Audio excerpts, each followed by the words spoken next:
Herzlich willkommen zur heutigen Folge unserer Podcast-Serie Autonome Waffensysteme und menschliche Kontrolle. In dieser Folge werden wir uns mit den internationalen Entwicklungen zur Regulierung von autonomen Waffen befassen. Ich darf unseren heutigen Gast, Reto Wollenmann, ganz herzlich begrüßen. Besten Dank. Reto Wollenmann ist stellvertretender Sektionschef für Rüstungskontrolle, Abrüstung und Cybersecurity beim Eidgenössischen Departement für Auswärtige Angelegenheiten. Herr Wollenmann, zurzeit wird ja die Regulierung von autonomen Waffensystemen auf internationaler Ebene durch die Regierungsexpertengruppe der UNO in Genf behandelt. Wie ist die Vorgehensweise dieser Expertengruppe? Wie ist sie zusammengesetzt? Und welche Bedeutung ist ihr generell zuzuschreiben? Seit rund 10 Jahren wird in Genf im Rahmen dieser Regierungsexpertengruppe versucht, Lösungen zu finden, um die Herausforderungen von autonomen Waffen zu begegnen und gleichzeitig das Potenzial der Autonomie im militärischen Bereich zu nutzen. Es kommen rund 50 bis 100 Staaten zusammen, normalerweise 10 Tage pro Jahr, und man versucht, die unterschiedlichen Aspekte dieser Diskussion zusammen zu besprechen. Es sind Experten aus dem militärischen Bereich, aus der Sicherheitspolitik, es sind Völkerrechtler, andere Juristen und es sind auch technische Sachverständige, die eigentlich so zusammen die unterschiedlichen Facetten dieser Problematik auseinandernehmen. Und wie wird in diesem Gremium, in dieser Regierungsexpertengruppe Entscheidungen getroffen? Ein besonderes Merkmal dieses Prozesses ist, dass jeder Staat einverstanden sein muss. Also was entschieden wird, ist im Konsens entschieden.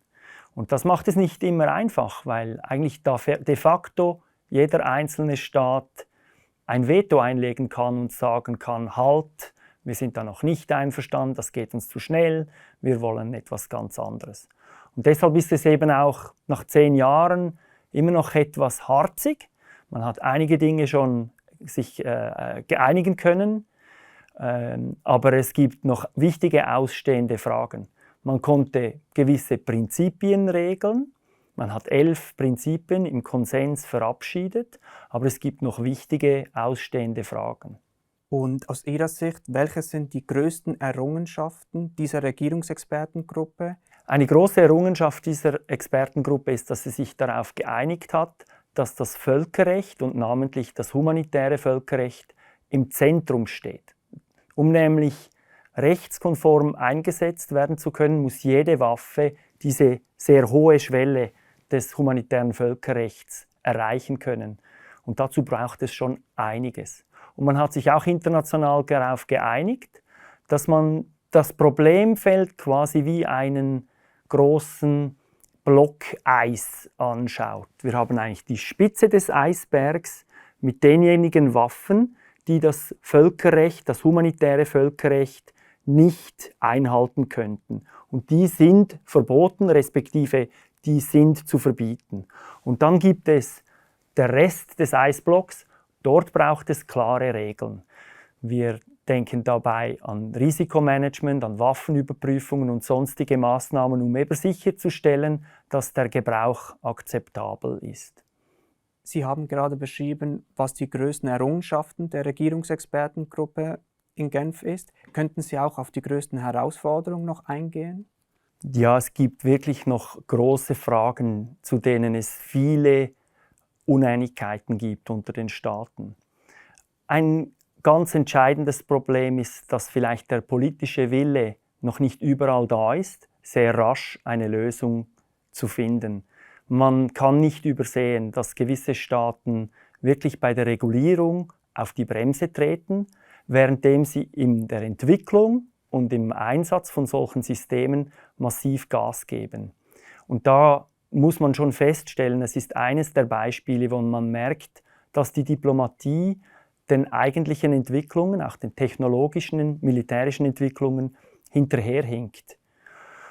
Ein spezifisches Beispiel, das ich geben kann, es gibt immer noch Staaten, die sagen, wir wissen ja gar nicht, was eine autonome Waffe ist. Wir sind nicht einig darüber, wie man sie definiert. Und da gibt es jetzt seit 10 Jahren Definitions- und Charakterisierungsdiskussionen und man scheint sich im Kreis zu drehen, weil immer wieder ein Aspekt kommt, wo man sagt, da sind wir überhaupt nicht einverstanden. Ist die UN-Waffenkonvention, auch CCW auf Englisch genannt, für die Regulierung von autonomen Waffensystemen auf internationaler Ebene ausreichend? Oder sollte die Aufsetzung einer neuen Konvention angestrebt werden, die ausschließlich autonome Waffensysteme zum Gegenstand hat?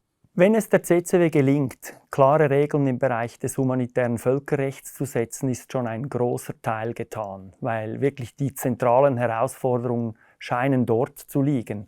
Aber es ist gut möglich, dass es auch andere Instrumente gibt in anderen Bereichen, andere Rechtsbereiche, aber auch beispielsweise im Bereich der internationalen Sicherheit, der Stabilität, der Exportkontrolle. Es gibt auch die Möglichkeit, dass menschenrechtliche Fragen noch vertieft anzuschauen sind oder auch ethische Fragen. Denn es ist eine wirklich weitgehende Entwicklung. Es kann nämlich sein, dass plötzlich eine Maschine entscheidet, ob ein Mensch lebt oder stirbt. Und dazu ist wahrscheinlich ein einziges Abkommen nicht ausreichend. In der vom Bundesrat verabschiedeten Strategie Rüstungskontrolle und Abrüstung für den Zeitraum 2022 bis 2025 wird in Bezug auf autonome Waffensysteme Folgendes festgehalten. Die Schweiz hegt nicht die Absicht, vollständig autonome Waffensysteme zu beschaffen. Jedoch hat sie ein Interesse daran, das Potenzial durch Fortschritte in der KI und der höheren Autonomie in Waffensystemen für die militärische Verteidigungsfähigkeit der Schweiz zu nutzen. Wie kann daher diese Absicht mit den internationalen Bemühungen der Schweiz im Rahmen der Rüstungskontrolle und Abrüstung in Einklang gebracht werden? Ja, es ist ganz klar, die Schweiz will keine Killerroboter. Wir wollen keine vollständig autonomen Waffen, die unakzeptable Dinge tun in Sachen Völkerrecht oder in Sachen ethischen Belangen.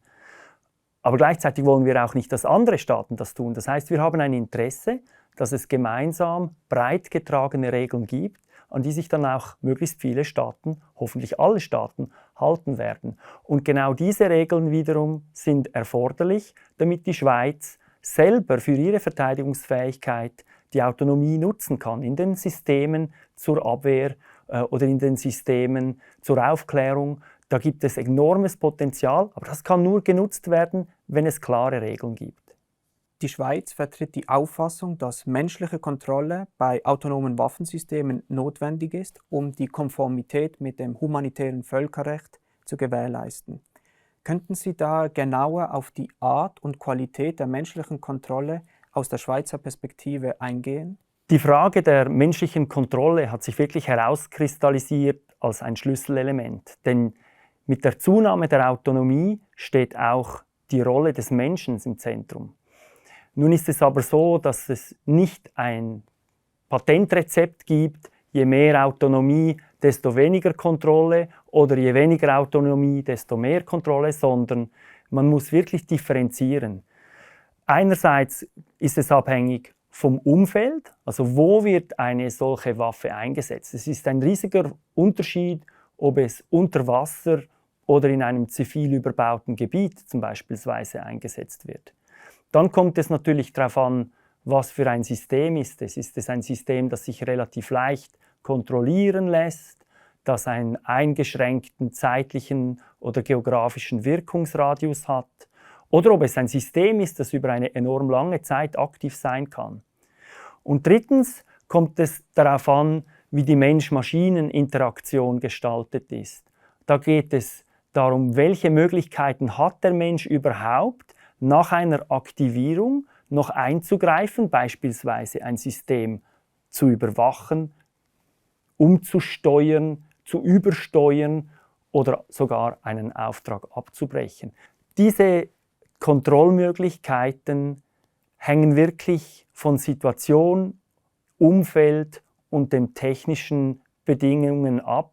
Und deshalb muss man situativ in jedem Fall die richtige Kontrolle festlegen.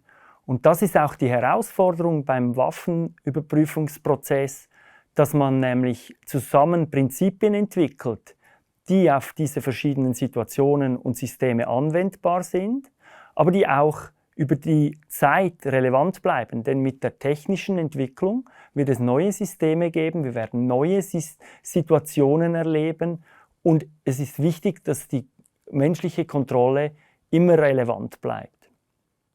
Wir sind bereits am Ende unseres Gesprächs angekommen. Ich bedanke mich ganz herzlich bei Ihnen für die spannenden Einblicke und für das Teilen Ihrer Expertise mit uns. An dieser Stelle bedanke ich mich auch ganz herzlich bei unserer Zuhörerschaft fürs Einschalten und Zuhören.